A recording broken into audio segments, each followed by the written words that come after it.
Welcome in, Buckeye backers. We're back for the championship show. It's coming. Buckeyes and Notre Dame in Atlanta. Holy hell, man.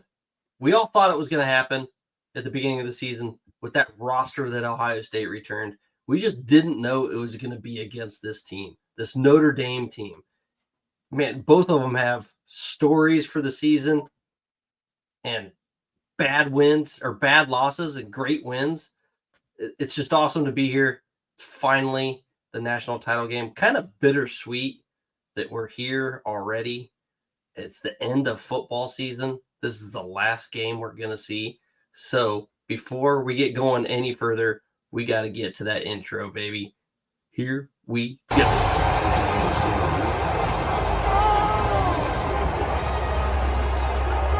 Gives up a lot of chunk plays in the air.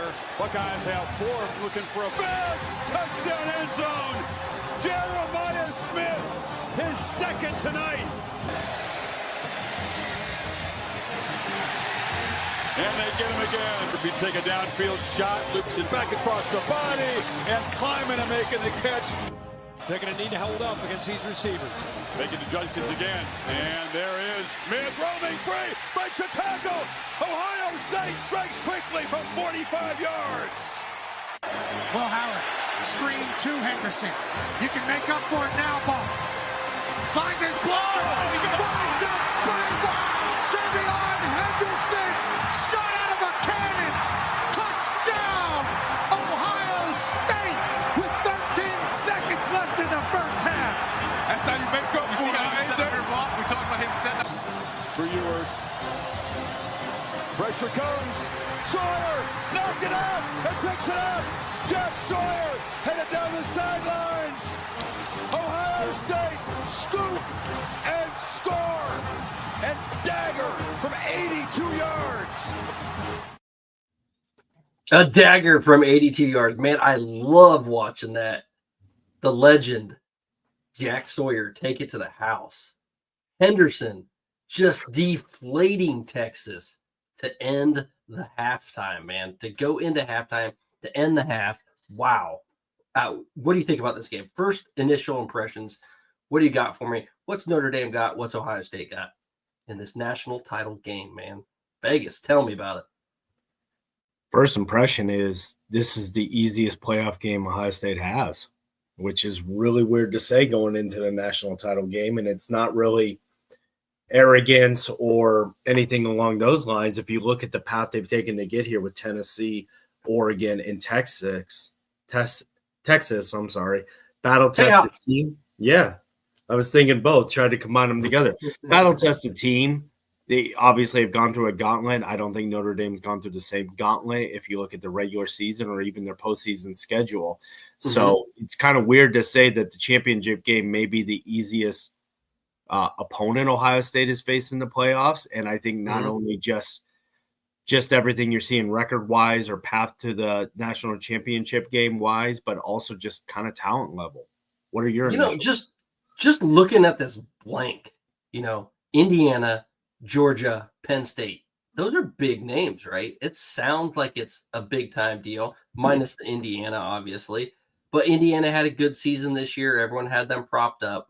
Georgia is normally a playoff contender. And then you have Penn State, which is, third place in the Big Ten every year.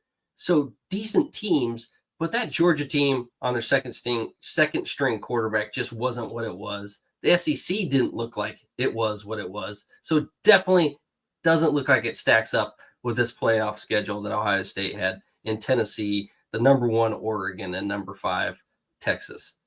All top 10 teams, whereas in Indiana, not quite. So it looks like on paper to me, Ohio State's going to run away with this game.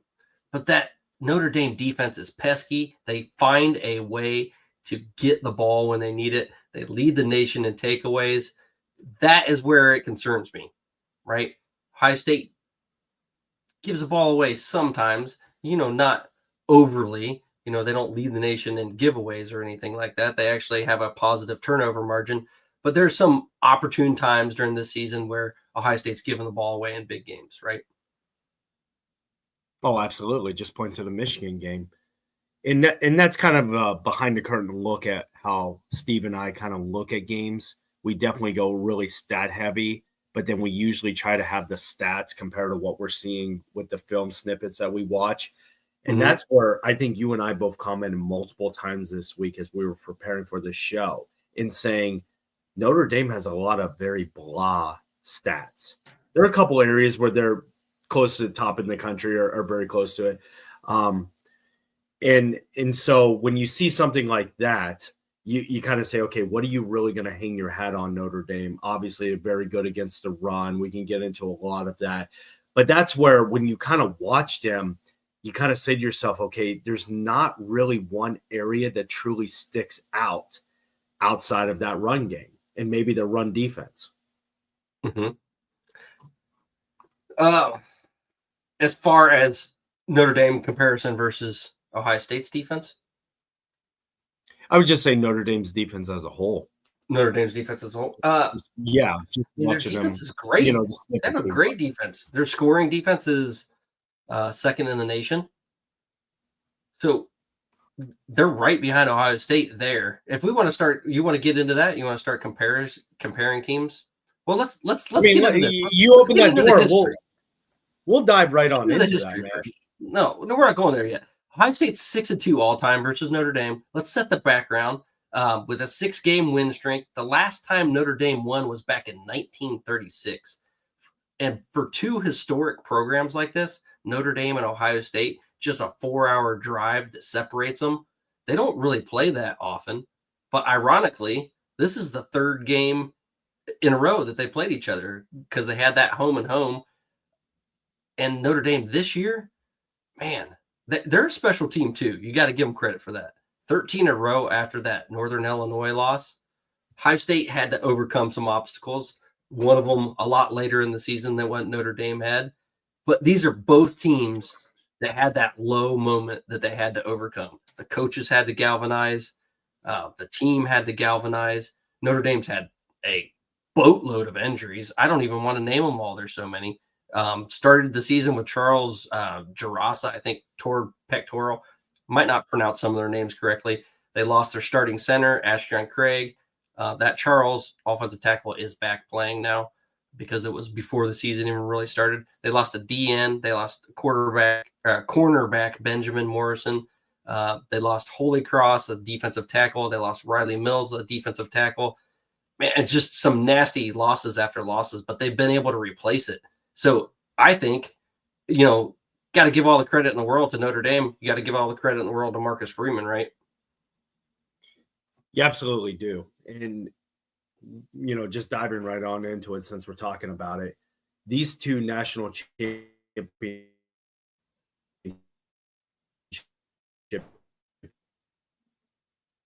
teams are being – did you lose me?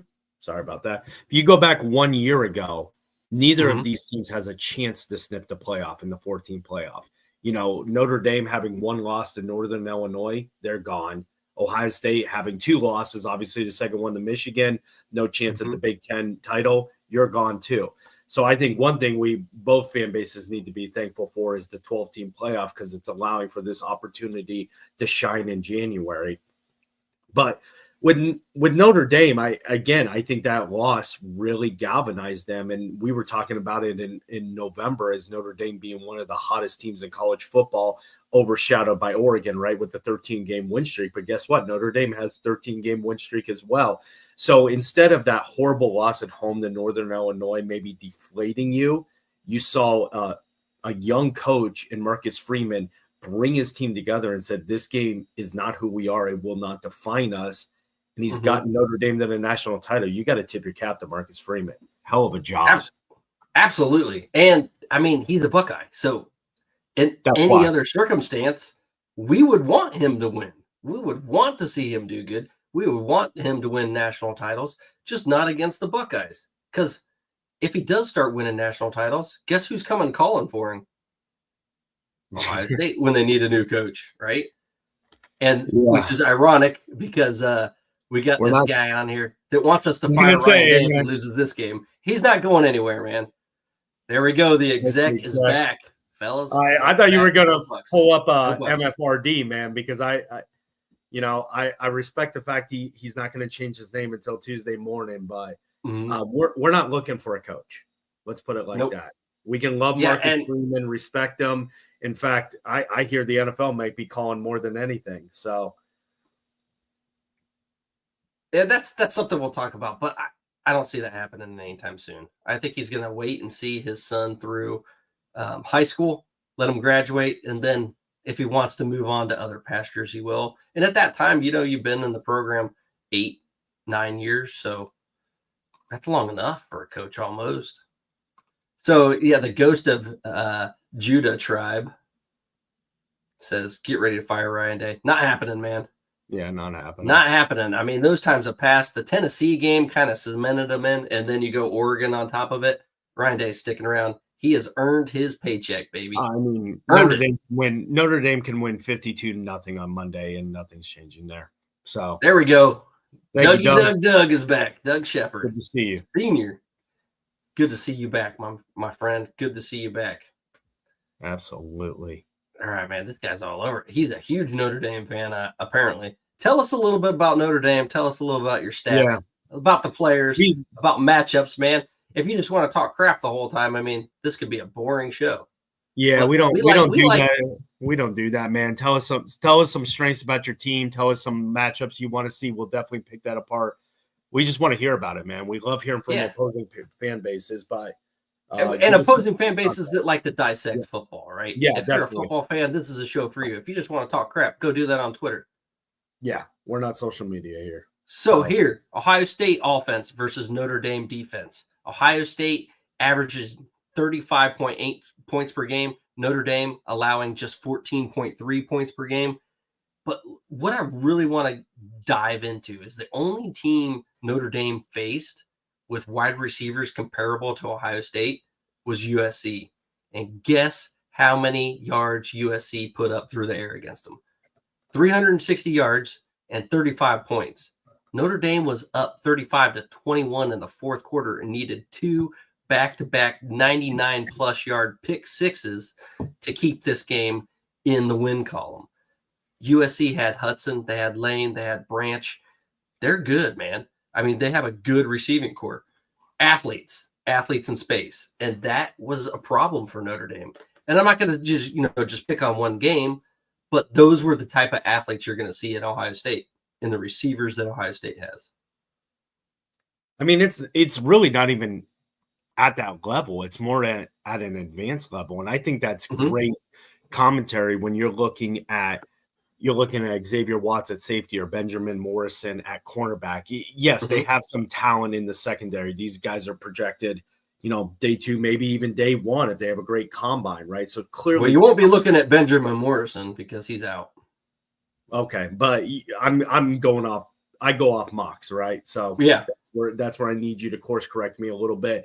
But you're seeing some talent in the secondary, right? But I think that point is really valid when you breaking down Notre Dame's schedule this year. You do not see any just prolific passing, maybe outside of Louisville, although I'd probably question that as a higher end ACC passing game that maybe not on the national level. But 2 of their best wins when you're looking at outside of the playoffs with Army and Navy, just not passing teams, right? USC is not the same team that we remember. Texas A&M felt like it was 5 years ago. But even then, you had Connor Wegman in before they switched to Marcel Reed, right? So that Texas A&M offense was not the same as they finished the season out with. And if we want to even go into the playoffs, Indiana, it was just nice to see you there. That's not a playoff team. And then Georgia with a second-string quarterback and depletion of talent along the offensive side of the ball from the last 2 drafts.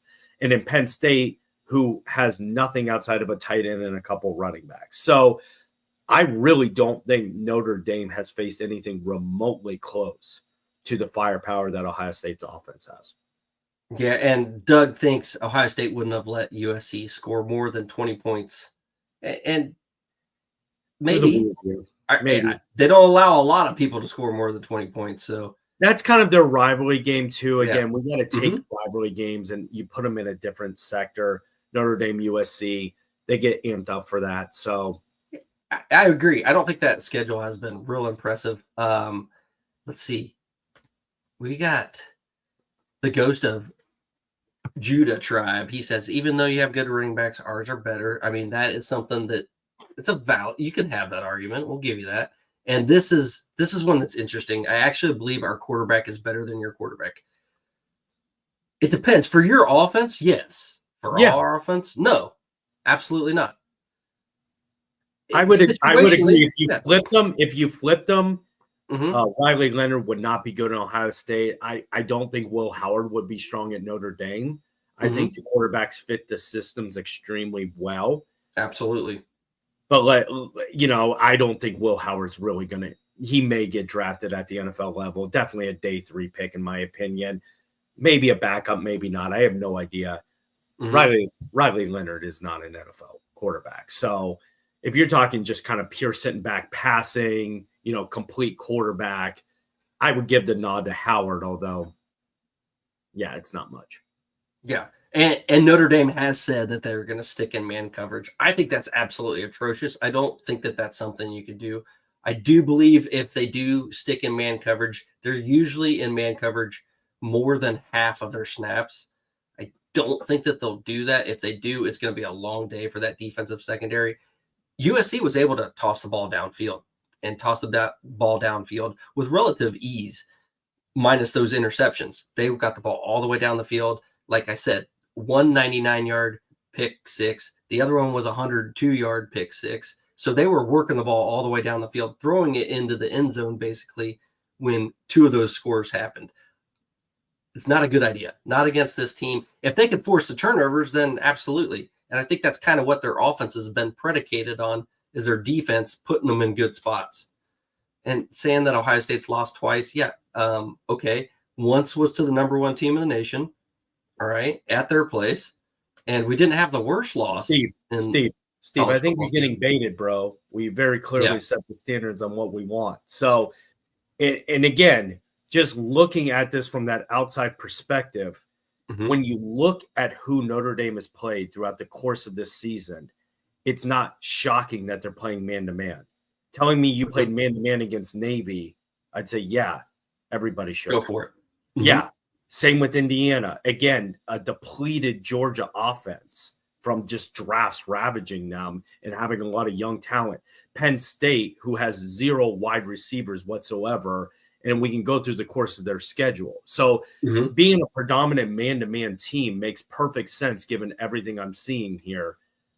I also don't really care what they're saying. They could come out first series and play zone for all we know, right? So, I think that's really where it's going to come down to. And early on, I'm really curious what you're going to see on 3rd down, right? Let's say it's a 3rd and 6. Are you going to see that man coverage still? If so, I think that's a detriment to Notre Dame, especially where Ohio State loves those crossing routes. So you get a boot and Tate running crossing routes.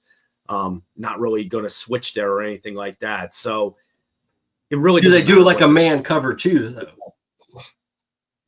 You could. I mean, but again, everyone knows Ryan Day's one of his favorite play calls, especially against man, is that mesh route. So it is incredibly difficult to defend in man-to-man coverage, regardless of your cornerbacks or their talent. So I think early on, you may see that it'd be interesting if Notre Dame's going to switch to zone on 3rd downs, possibly, maybe tighten that up, but we'll see. I really think they're going to have to pick and choose when they go straight up man-to-man. I don't think that they can do it for the majority of the game like they usually do. If they do, they're putting those guys on an island, and I don't think that they're going to be able to match up. Our receivers are just too damn good. I mean, let's be honest. I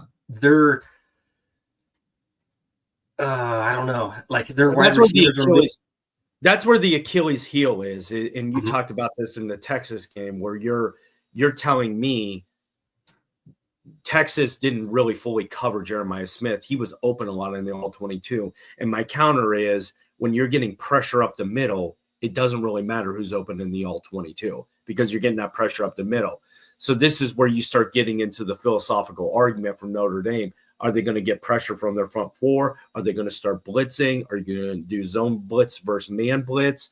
And if so, how is Ohio State going to counteract that? Are you going to allow Jeremiah Smith that 12, 14-yard out or that post or that 3 to 4 second development play? Or are you going to look to go with a little bit of those shorter routes, which are more defendable in that man-to-man coverage?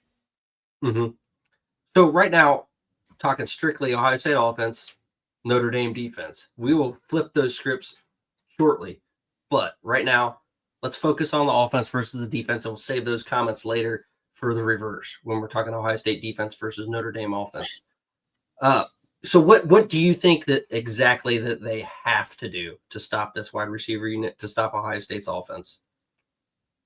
First, I think you look at that cover 2 zone that Texas was playing. I think there are obviously pockets in a cover 2 zone that are effective, but if you're, and I'd have to go back and really watch Texas, but if your DBs are playing up, right, let's say they're playing a little bit press, and then you're backing up into that flat or that curl route zone coverage, you got that cover 2 over the top. There's really only a couple routes on the route tree that can really neutralize that. Now, the advantage to an offense is if a quarterback has 3 seconds or 3.5 seconds to throw the ball, you can usually pick apart his zone.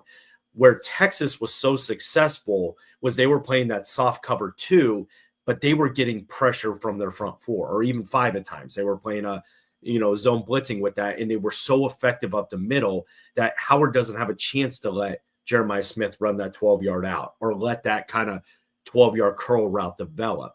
So that's really going to be the tale here is, does Notre Dame's front 4, and more specifically kind of the D tackles up the middle, are they creating pressure on Howard depending on the defense they're playing in the secondary? If Notre Dame wants to win, they play zone all game. I agree. They use their $20 million payout to buy the entire officiating crew off. They have 2+ turnovers to win the battle. They're +2 in the turnover battle, and they rush for 125+ yards. I mean, that's those are some good points. Those all need to happen. I think Notre Dame wins. I bet they rush for a minimum of 150. I could see just a heavy pound run game. We're going to talk about penalties in a little bit because that's my key to the game, but we'll get to that later. And yeah, I agree with that zone coverage, but again, people are misconstruing, well, Texas playing a soft cover 2. Like, that's how you stop Jeremiah Smith. Your point on the last show was valid. That is not how you stop Jeremiah Smith. He was open. How you stop is with that soft zone coverage with pressure up the middle and making Will Howard make a decision in that 1.5 to 2 second range. That's how you throw him off. And TreVeyon Henderson, hey, they saw TreVeyon Henderson last year, took it to the house in South Bend. So they got to stop that speed out of the backfield. They got to stop TreVeyon Henderson on those screens. That screen was awesome. But, they're going to be prepared for that. I don't see Notre Dame as the type of team to send everyone, try to get pressure right before half. I think that was a mistake by Texas, and I don't think that happens again in this game. So we're not gonna score right before half on something like that again. It was a one-off in that game. I mean, if it's 7-7 in this game with 30 seconds to go before halftime, something's gone wrong with Ohio State. And that's interesting because, on paper, Notre Dame doesn't have the horses to pull off the Texas game plan. And I agree with that. I just don't think this is the team that Texas was. Texas does have a lot of skilled athletes. And it was actually a closer game than it probably should have been. If Ohio State comes out and they don't penalize themselves, penalties killed Ohio State, killed a lot of drives. If they would have gone up 14-0 without that TreVeyon Henderson penalty, we'd be looking at a completely different ball game in Texas. But we're on to Notre Dame. Let's get to that.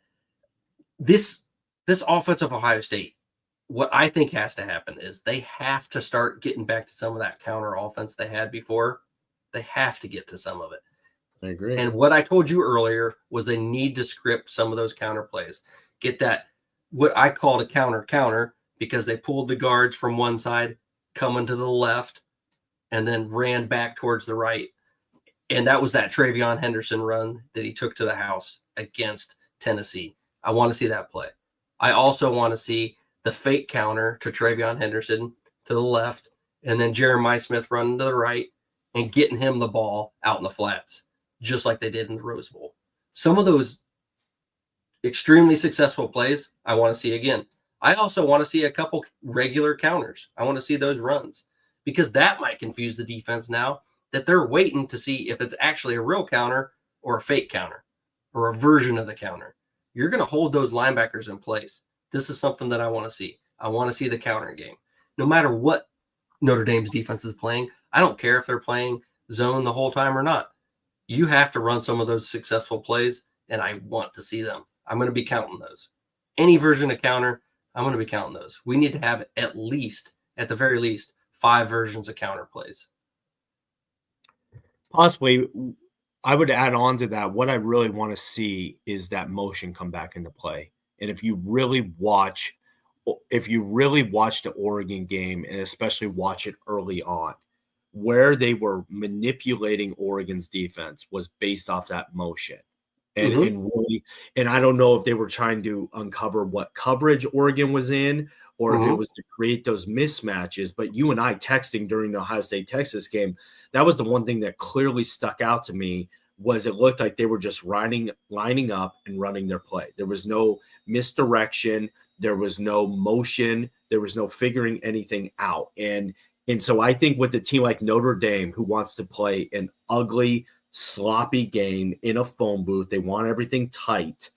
I think that's where you really got to find these mismatch advantages with that motion. And I want to see it very early on because, again, just sitting here hearing them say, oh, we're going to play man-to-man most of the time, you have no idea what's going to happen when that first play. I would really like to see maybe double motion in the sense of motion somebody, have them stop, reshuffle a little bit, just to kind of give them a different look or a sense and see how their defense reacts to that. What is up? Maybe fire Ryan Day. This is the game. That name could change by Tuesday morning. I respect the progression. I want to be very clear on that. It was fire Ryan Day after Michigan game. It was maybe fire Ryan Day the last 3. And we're going to get into this a little bit later where that name comes from, and I like it. But I like that you've held steady in that name this whole time. Yeah, man, he's keeping with it. Keeping with the trend. It's good. So, to me, I think Ohio State dominates on the offensive side of the ball. Notre Dame is depleted on the defensive line. I think their whole defensive line's new. Almost everyone went out. At some point this season, everyone was out. They had 2 D tackles and a D end at least out. Up-tempo. Ohio State's got to go up-tempo. They don't have anyone to circulate in. They're on their second and third team already. So we don't use tempo very often, but I think we got to this game. Yeah, you just start breaking down their depth chart. You're looking at basically along that line where you're seeing, I'll just go with like the D tackles and nose tackle and D end. You're seeing 8 players and 3 of them look like true freshmen, meaning you have depleted that depth in a lot of regards. So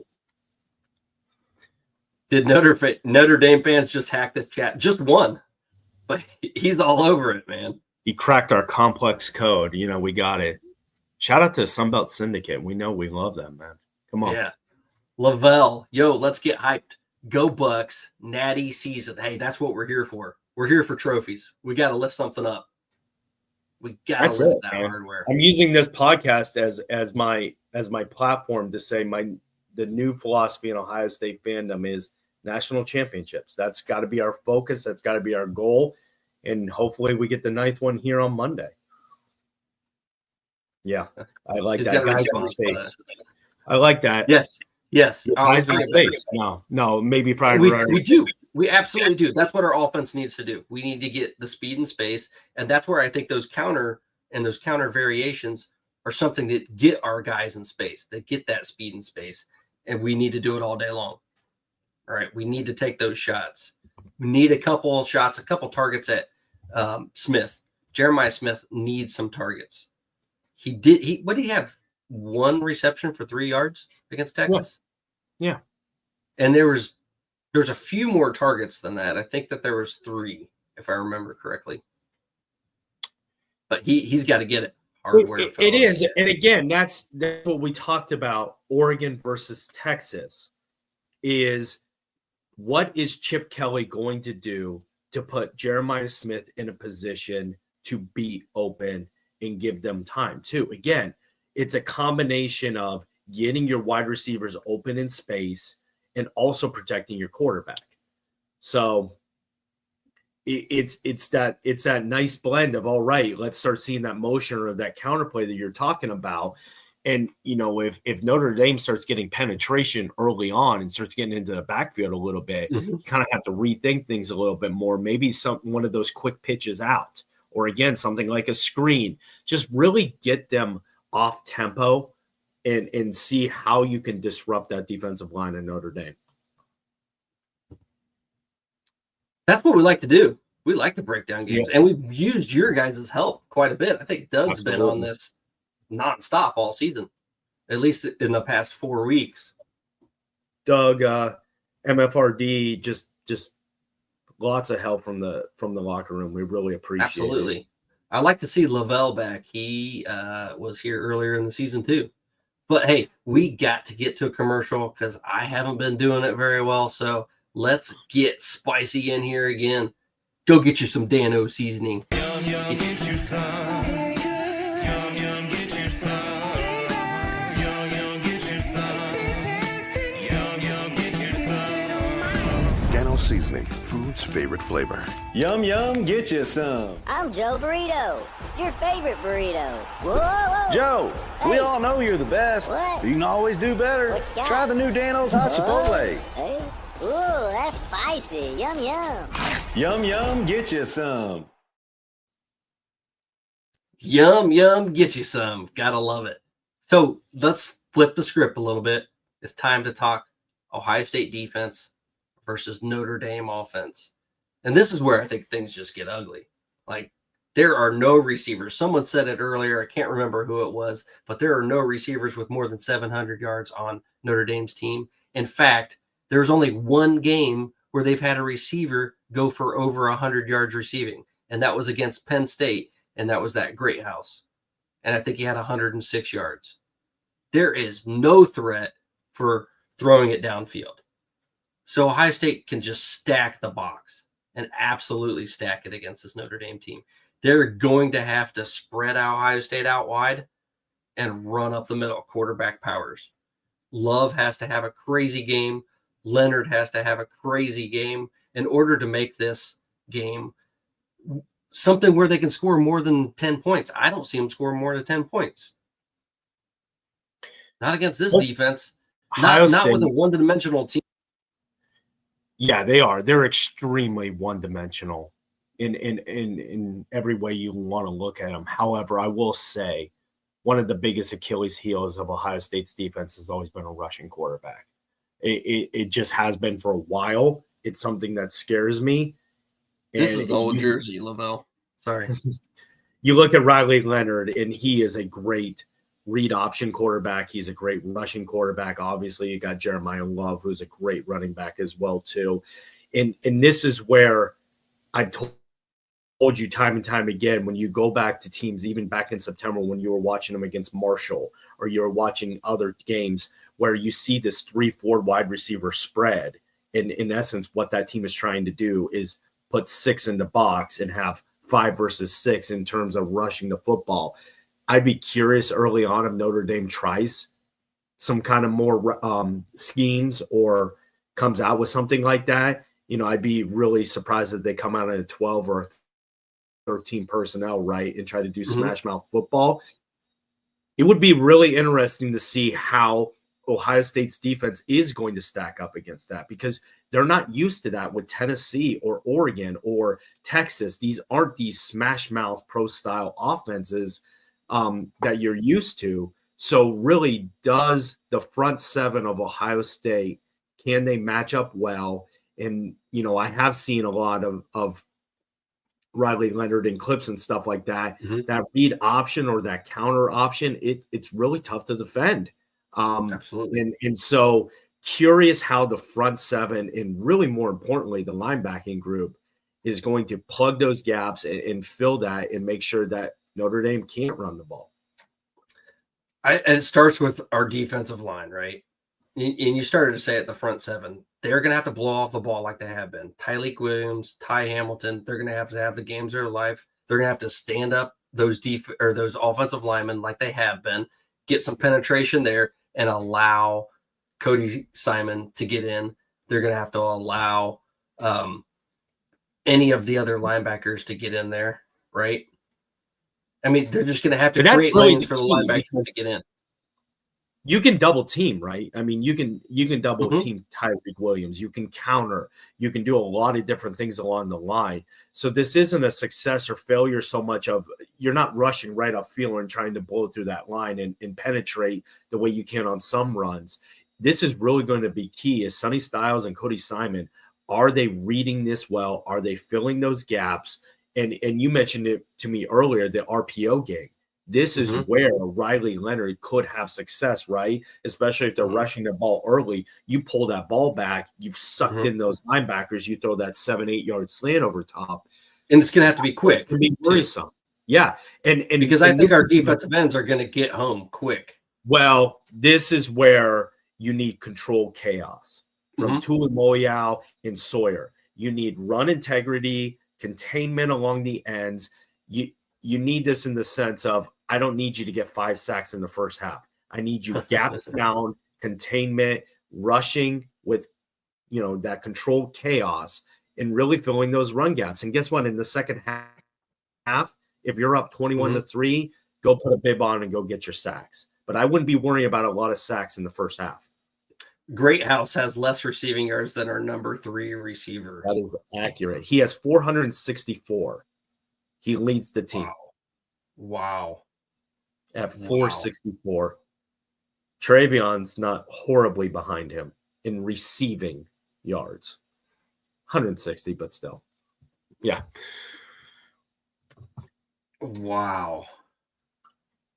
464 yards. That's not their leading receiver. That is their leading wide receiver. Their leading wide receiver, 464 yards. What is this? Is this an Iowa offense? Iowa wishes they had this offense. They need a running quarterback like that, that's for sure. So Will Howard has 3,779 yards compared to 2,606. All right. 33 touchdowns and 10 interceptions, 19 touchdowns and 8 interceptions. Travion Henderson has 967 yards, and I believe that his counterpart Quinshon Junkins has 6 yards less. I think he has 961 yards, and he has more touchdowns. I think he has 13 touchdowns compared to Henderson's 10. They do have a stable of good running backs. I will give Notre Dame that. Jeremiah Love is awesome, and I can't remember the 2 that were behind him, but they're definitely good. Really good running backs. Yeah, Price and Williams, I think. So that's a good one. I like that, Rob. Ducks for the appetizer, steak for dinner, and Lucky Charms for dessert. IO. Lucky Charms for dessert. And then Jeremiah Smith, that blows anything that they have out of the water. I mean, maybe if you stack their top 3 receivers, they wouldn't even have as much. They probably don't have as much as Jeremiah Smith. 800, 1,100, 12. No, it would be more, but it's barely. That's something to say, man. This defense is going to have a field day. What they're going to have to. I don't know, man. They're going to have to pass out of the backfield, or they're just going to. They're not going to be dominating Ohio State's defense running the ball. It's just not going to happen. But let me ask you this: when's the last time you've seen this 1980s pro style type can ground and pound a game against Ohio State defense? You just don't see it very often. So again, I think, and this is what worries me a little bit about that 4-2-5, is the 4-2-5 is susceptible to the run. So if you're Jim Knowles, are you coming out and possibly playing a 4-3? Are you playing that 4-2-5, but Caleb Downs is basically playing safety Superman, whatever position he wants, but you're keeping him in the box? It's really tough against a great rushing team to play that 4-2-5. So I am curious what Knowles kind of tricks up early on, or where he's putting people where, because I do think that they have the ability to run the ball, and I do think Ohio State struggles against rushing quarterbacks.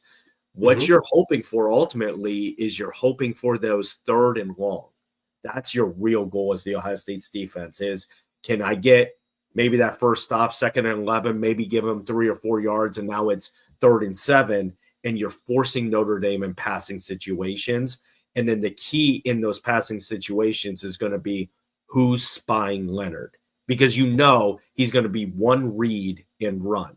So take away that first read, but you better have a damn good spy on him, or else he's going to get 8-10 yards and move the chains.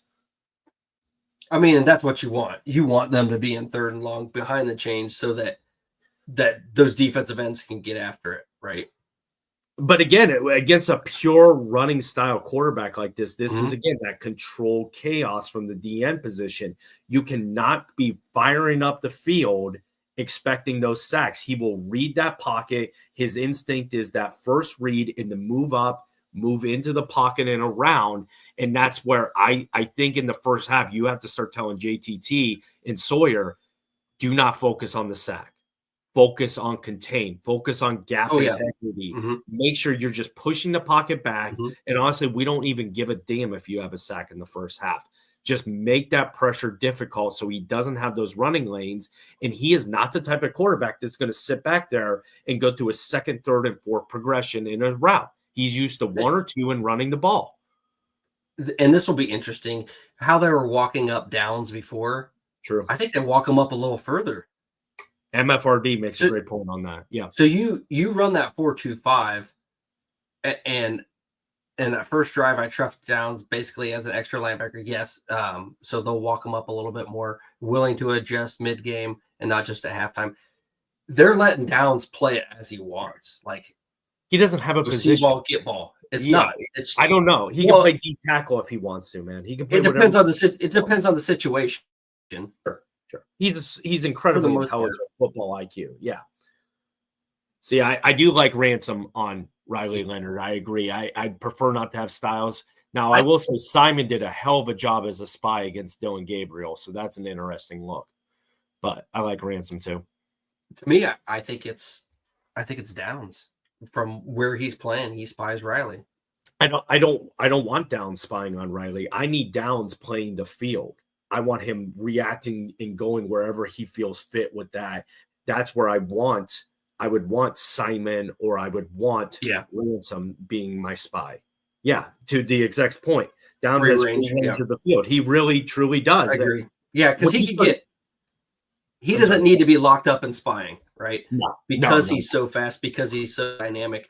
You do want someone bigger, someone with somewhat skill level to get the speed, to get to the edge quick. And you're right. Cody Simon's the man for that job, the way he did it with Dylan Gabriel, and get him some more sacks too.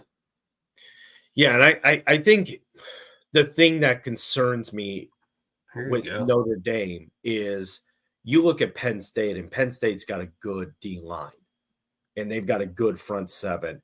Secondary is a little bit questionable there. And you saw Notre Dame have a lot of success there. Now, that's where the key to this game, how you truly neutralize a running game, is actually on the other side of the ball. If Ohio State has the ability to strike early and strike often, and this is a 17-0 game, let's say, started the second quarter or into the second quarter, that is one of your best ways to neutralize a run game. Well, there was Sloops. There was one lurking. But there's one, and he types very, very fast. I'm actually kind of impressed. He's got excellent typing skills. Very good. He would be a good secretary somewhere, or she, maybe. Yeah, don't.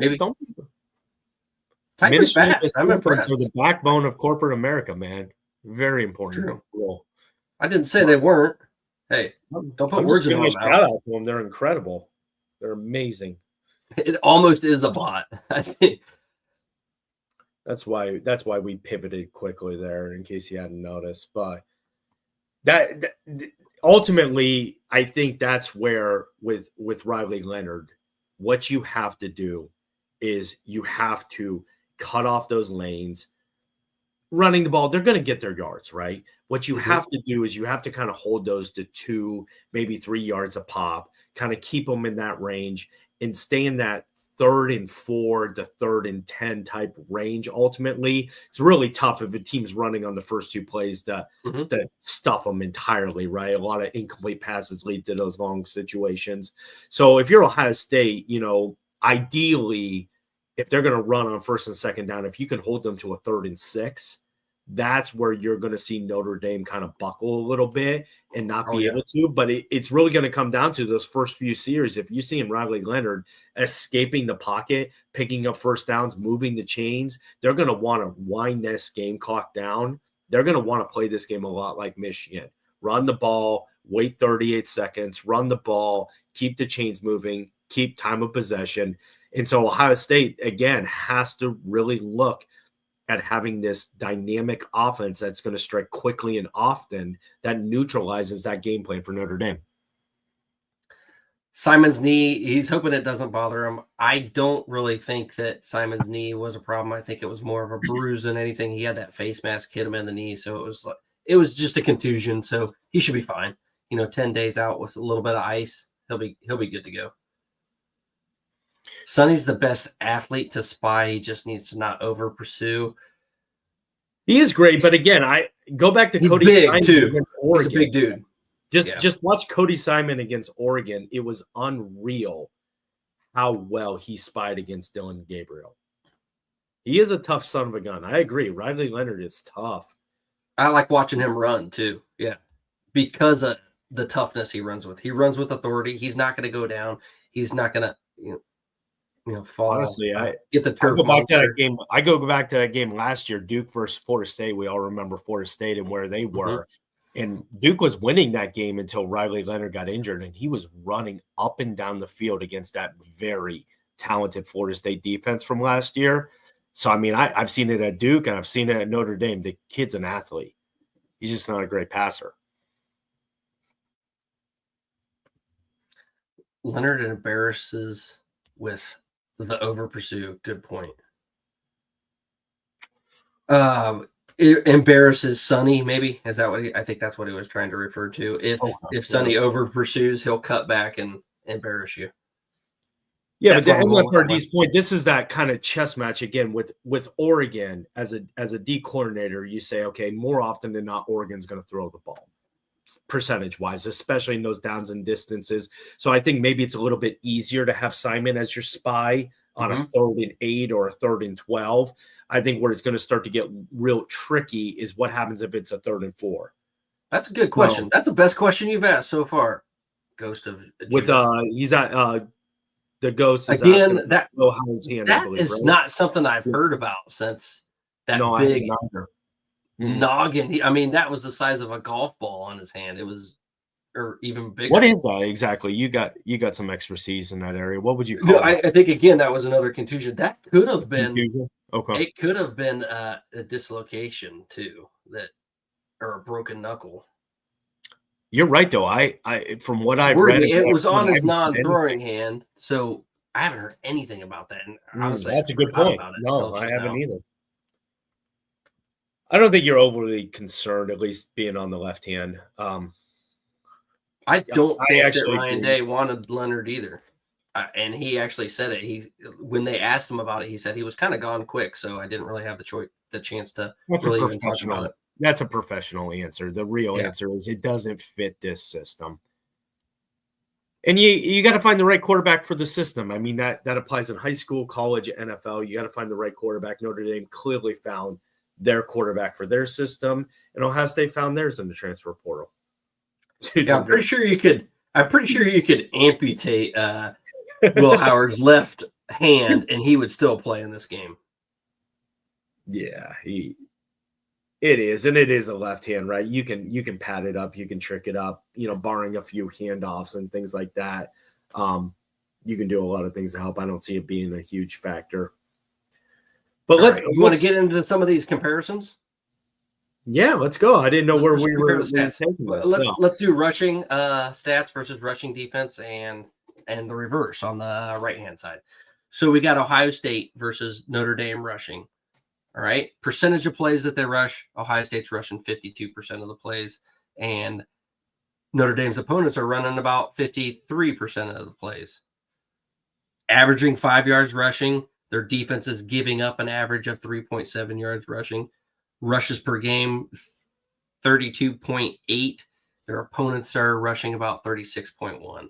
So really what you want to look at here is the bottom and that second category. So rush yards per game, 163, and they're giving up 133 on Notre Dame's defense.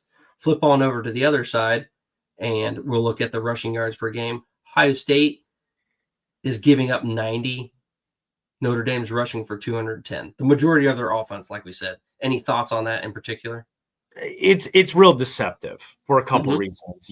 First off, Notre Dame has Army and Navy on their schedule, who spend the entire day running the football. So 2 of your games is a team that throws the ball 3 times a game. That's not even an exaggeration. So that's going to skew your stats. Also, with Ohio State, you always have to say rushing numbers should be very good at Ohio State because 7 to 8 of your 12 regular season games are absolute blowouts, and teams aren't running the football. So you got to really kind of parse out a little bit on that. However, and this is where it gets interesting, where I would have loved to have seen Samson at Tennessee play a full game against Ohio State, because that would have been a good comparison of saying a clear Jeremiah Love. A clear high-end running back rushing. And Jeremiah Love, man, he's fun to watch, man. He's a beast. He's an absolute beast. Absolutely. He is a stud. Those hurdles that he did, I just rewatched the USC game before we got on here, and wow, man, the hurdle he did there was nothing but spectacular. The hurdle he did with the knee brace on last week, nothing but spectacular. He said he wasn't even going to do it. He just couldn't help himself. He was like, I got to do it. I got to win this game. Let's go with passing now. All right. Passing yards per game. Ohio State has 265 yards per game. Notre Dame's giving up 165. So there's a 100-yard difference there. Notre Dame actually has 193 yards a game. Ohio State's giving up 161. So about 70-yard differential there. Anything that sticks out with you on that? No, it kind of tells us what we already knew in a lot of regards, 92nd play percentage, right? And what kind of sticks out to me is the completion percentage is not very bad for Notre Dame, 66.5, where their opponent's completion percentage, something that you want to pay attention to, is not even 60%. So Notre Dame's defense on that? Yeah, but Ohio State's is just 50%. Yeah. Opponent completion percentage. And again, that goes back to in a fourth quarter game when you're up by 20, 25, 30, you're playing prevent, super soft zone defense, and you're getting a lot of these. This is where stats can be a little misconstrued. And it's almost funny to say, but 2 of your 3 playoff games were that. People forget Tennessee only scored 10 points. They marched down the field and scored at the end of the game. A lot of garbage stats, a lot of stuff like that, especially in the second half when Ohio State was playing their second string the entire second half against Tennessee. Oregon kind of picked up some garbage stats in the fourth quarter there. So it's a little tough with those kind of stats, especially in college football. I lean a lot more on that in the NFL than I do in college. But what are your thoughts? Back to this. Will Howard said it was a busted blood vessel. So, yeah, contusion, basically. Yeah. And that's not going to feel good for sure. You put some ice on it, he'll be fine. Don't need to talk about that.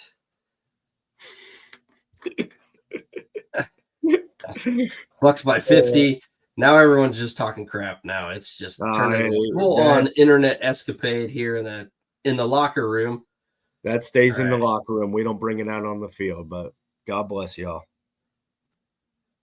You have to consider the competition. I do like that. You have to consider the competition when looking at Ohio State stats. And that's why you need to look at it comparatively compared to the playoffs versus what they did in the beginning of the season. And Ohio State has completely changed what they're doing now versus what they're doing in the playoffs. Let me get into that real quick if I can find it.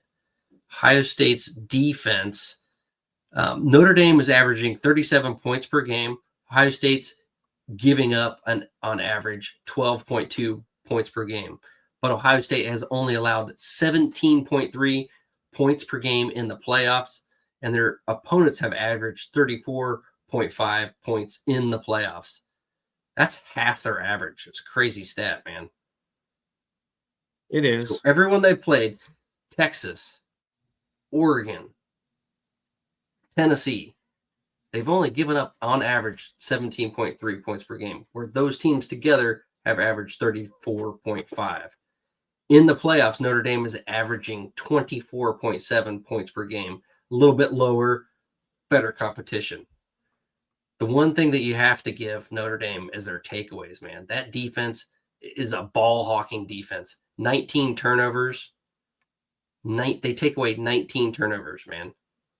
They do. 19. But they've also given away 15. Ohio State's also given away 15.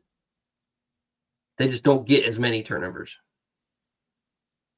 No, they don't. And that was, again, we said going into the Texas game, Ohio State's defense hadn't even forced a turnover. I'm sorry, Notre Dame had 32 takeaways. Yeah, they're one of the best. Number one in the nation. In the country. Ohio State had 19 takeaways. Yeah.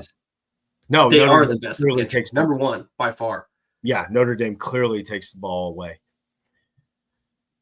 And so that's got to be it. But again, I think to Doug's point, I am always going to look at who you've played throughout. And you look at a lot of this where you just kind of don't see a lot of prolific offense or passing in that regular season schedule. It is a really soft schedule. Even, again, A&M just wasn't that great of a team when all of it was said and done. It was a great first week of the season win. And in Indiana, I think Curtis Rourke got absolutely exposed towards the end of the season. Ohio State dominated him, in that game by and large. And Notre Dame dominated too. I'm not taking that away. 27-17 is very deceptive. Notre Dame completely dominated that game. It was 14 unanswered by Indiana at the end in garbage time. But, so I kind of look at common opponents. And then again with Georgia, you go back to that Georgia game, Notre Dame got a turnover. Again, you were talking about it. And they were at the 12-yard line, scored a touchdown, and then their other touchdown was a kickoff return. So if you really break down the Georgia game, did Notre Dame march down the field and score on them? They really didn't. And the Penn State, I think that's the one that's kind of an anomaly, because I think when you saw Penn State actually play good teams, the Ohio States, the Oregons, the Notre Dames, let's say, defense didn't look that great when you played those teams. Now, great, they give up 10 against SMU and 14 against Boise State. We can debate this all you want. I don't think either of them are real playoff teams. It's kind of nice to have you kind of thing. So, do you think Sonny Styles is a liability in pass coverage against Jeremiah Love? I think anyone's a liability against Jeremiah Love, to be honest with you. But they don't utilize him a lot out of the backfield in the passing game, if I recall. I think we're all having flashbacks to the Texas game where Texas 2 scores came off of wheel routes to running backs. I look at one of those was on Sonny Styles, but I think that was just, you're going to have broken plays here and there. It just happens. Sark is a great offensive coordinator, man. And you look at that, he had 5. There were actually 5 wide receivers out in that route. Now the running back, I'm calling the 5th one there. But they were releasing. They were doing some funny stuff. And I think MFRD makes a great point. You do not see a ton of takeaways from a Jim Knowles D. And that's, again, his philosophy is that bend don't break style. Yeah. When you start going after turnovers, there is a level of aggressiveness you need to take your game to. And if you misread that, you're done. Yeah, and I believe I said that in the last podcast, that he got caught flat-footed. Yeah, it was like his ankles were in concrete. And he didn't turn and run with them. So he had to open those hips a little quicker. Everyone's going to get burned every now and then. He had a hell of a game. I got to see that too. That could have been a case where Blue was lined up on the right of the quarterback and he releases to the left of the offense out. A little bit trickier for a linebacker to see. I'm not here Yeah, making excuses we for we Sunday discussed Town. this. We discussed this already. The best passing team they played was USC, 360 yards and 35 points. 360 yards passing. They had almost 500. I think they might have had more than 500 against Notre Dame total yards. And then who would be the next best passing team? Indiana, maybe? Probably. Yeah. Probably Indiana. Texas A&M, especially when they switched to Marcel Reed, became much more of a running style team. And it's hard to do those Louisville first games of perhaps? the year. Louisville, yeah. Louisville doesn't have the same level of passing that they've had in previous years, but good enough passing, and finish strong at the end there. Yeah, I think that was their only choice. I agree. As far as Texas. Again, that's where I'm really surprised. And with Quinn Ewers declaring for the draft, you're going to start really digging into his medicals and everything. I have to believe something was wrong with Quinn Ewers that game, because that Texas offense was solely relying on that running back out of the backfield. It was just very odd to watch. I think that the exec is saying he didn't adjust to the ball and he reacted a little late. I do agree. Pretty sure with that. he had a couple yards on him, if I recall. I don't even think he was that close in coverage, to be honest.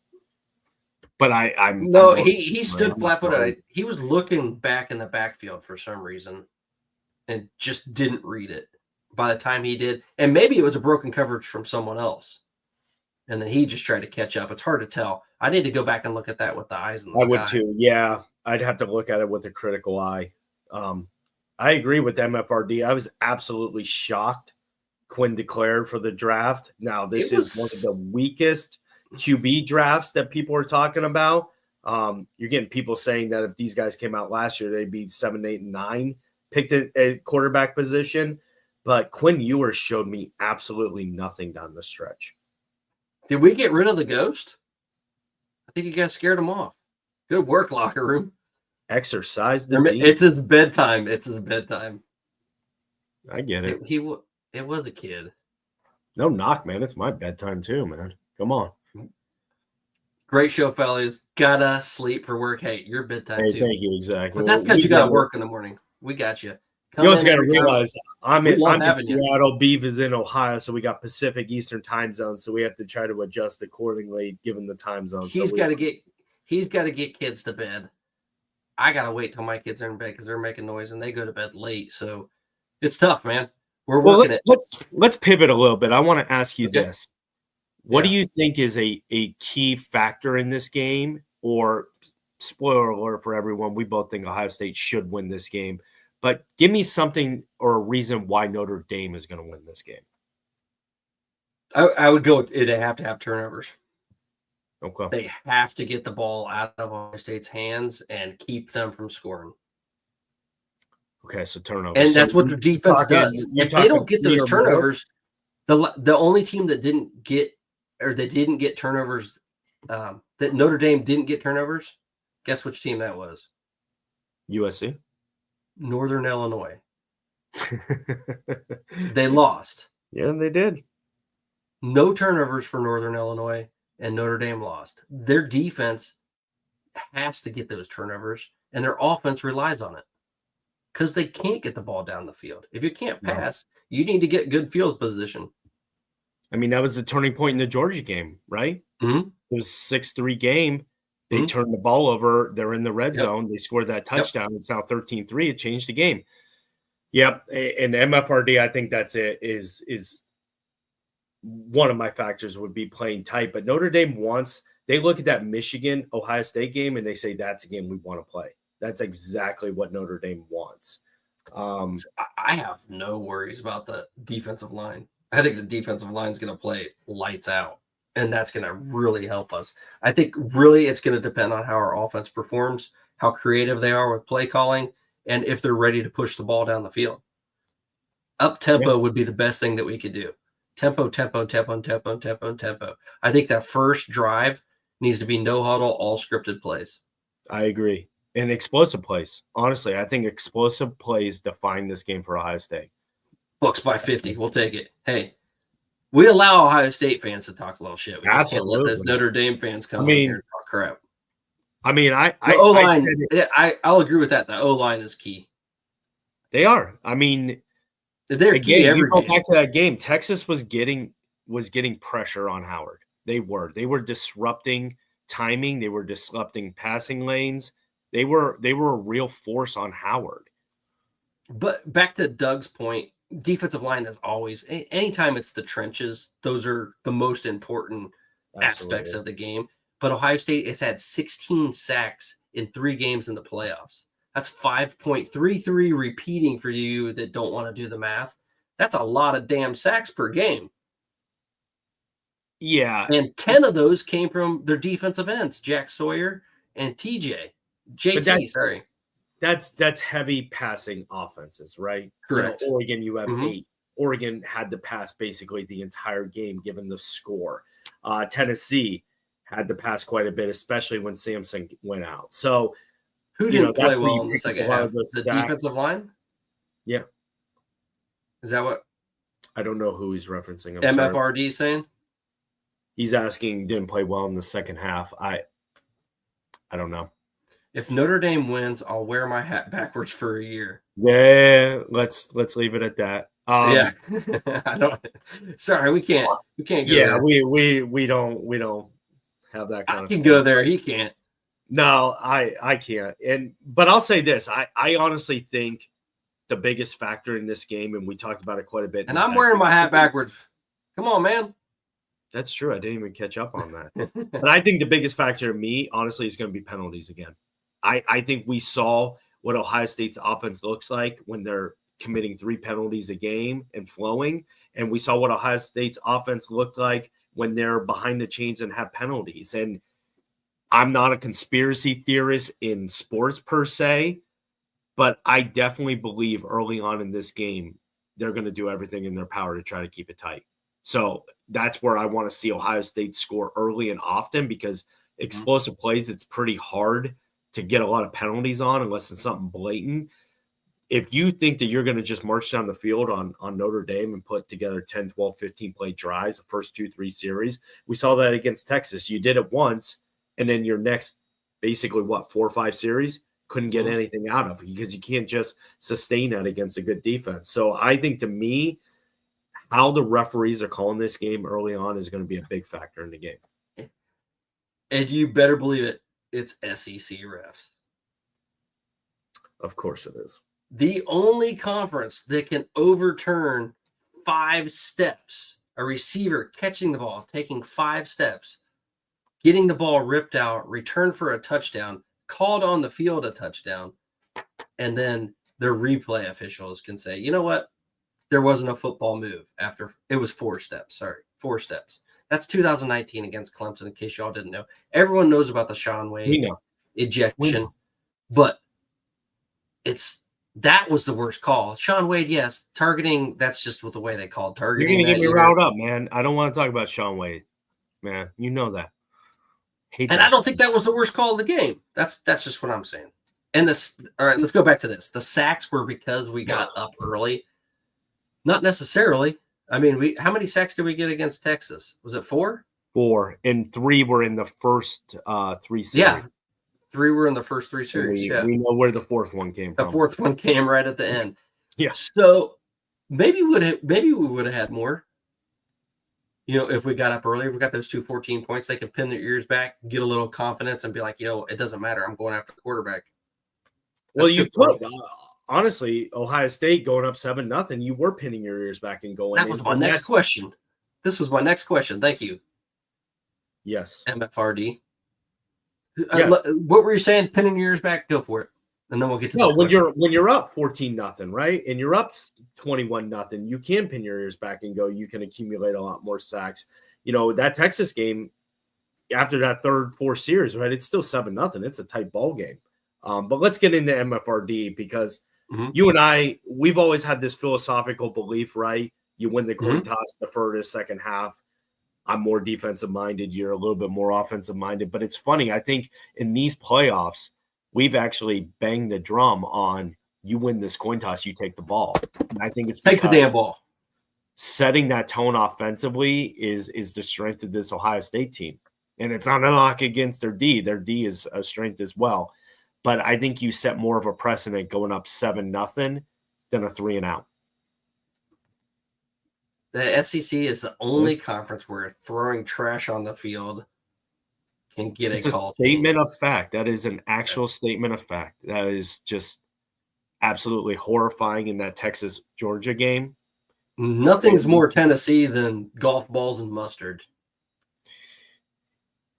Hey, buddy, what's Ohio State's record against the SEC this year? I believe that would be 2 and goose egg. Yeah, so I don't need to worry about that. So yeah, I know we were talking about, and it ruins the mood.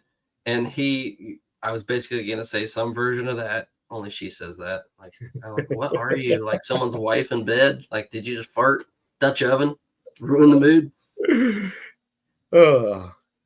I like Sleuths, man. He is Navy SEALs wear hats backwards do better.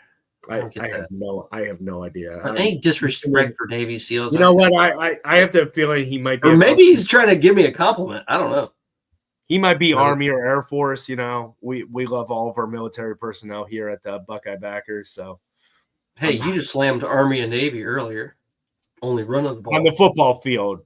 love those men defending our country and future politicians, but football, a little bit more creativity. They're getting there, man. I'll tell you right now, they're trying to get a little bit more passing in Army and Navy. I respect that. Doug, that is a good question. Well, if the basketball team was doing a little better, we might be doing more shows in the offseason. No idea yet. Well, you know, let's hear from we want to hear from the locker room, especially after the national championship on Tuesday. Yeah. You know, Steve knows this, but maybe the locker room doesn't. I definitely have a big NFL lean. I love the draft. I love the combine. Would love to talk prospects, especially Ohio State, maybe even a little bit more Big Ten. But we want to hear from the locker room on whether you all want to hear that content. We will begrudgingly talk Ohio State basketball, although at 10-7, they are pissing us off.